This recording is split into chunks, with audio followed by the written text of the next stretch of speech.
فرمایا یہ سلسلہ چلتا رہا یہاں تک کہ مریم کے بیٹے عیسیٰ کو ہم نے پیغمبر بنایا۔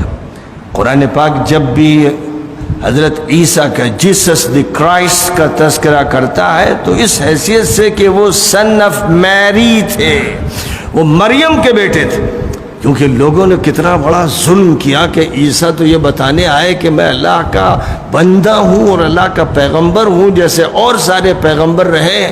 لوگوں نے آگے چل کر، جس میں سب سے بڑی سازش اس یہودی نے چلائی جس کو پال کہتے ہیں، جو پہلے حضرت عیسیٰ کو مسلسل تکلیف دیتا رہا اور ان کے انتقال کے بعد مذہب میں ایک فراڈ اور ڈھونگ رچنے کے لیے اس نے اپنے کو اس طرح پیش کیا کہ میں نے عیسائیت قبول کر لی ہے، اور اس کے بعد لوگ عیسائی بڑے خوش ہوئے کہ یہ تو بدترین دشمن تھا اور اب اس نے عیسائیت قبول کر لی۔ اور اس نے اس طرح کی بات کی کہ میں دمشق میں جا رہا تھا، ایک سڑک پہ جا رہا تھا کہ اوپر سے آسمان سے ایک آواز آئی، او پال تم۔ میں گھبرا گیا، میں نے دیکھا تو عیسیٰ اوپر سے بول رہے تھے کہ او پال تو مجھے کب تک ستائے گا۔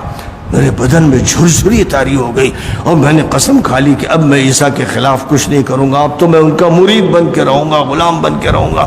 یہ سارا ڈھونگ رچایا پال نے، اور اس کے بعد عیسائیوں کے سامنے جب یہ بات رکھی تو وہ معتقد ہو گئے کہ دیکھیے صاحب کتنا بڑا انقلاب آیا اور عیسیٰ مسیح ظاہر ہوئے، اور انہوں نے اس کو تلقین کی تو وہ سینٹ پال بن گیا، سینٹ پال۔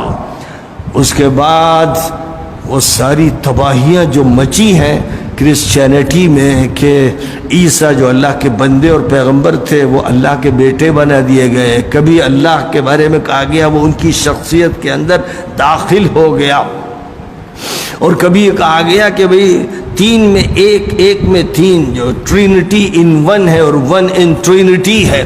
ایک ایسا فلسفہ سمجھایا گیا جو کسی کی عقل میں نہ آج تک آیا ہے نہ قیامت تک آئے گا، اور یوں بتا دیا گیا یہ تین پہلو ہیں، ایک پہلو سے وہ اللہ اور ایک پہلو سے روح القدس ہے اور ایک پہلو سے جیسس ہے، یا ایک پہلو سے اللہ اور ایک پہلو سے میری اور ایک پہلو سے وہ جیسس ہے۔ اس طرح سے گورکھدندہ، ساتھ ہی ساتھ وہ فراڈ کیا گیا کہ یا اللہ یہ کہہ دیا گیا کہ عیسیٰ کو سولی پر چڑھا دیا گیا، اور اللہ نے اپنے بیٹے کو سولی پر چڑھوا دیا تاکہ تمام عیسائیوں کو معاف کر دے، گویا اپنے بیٹے کو عذاب میں مبتلا کر کے سب کی معافی کا اعلان کر دیا۔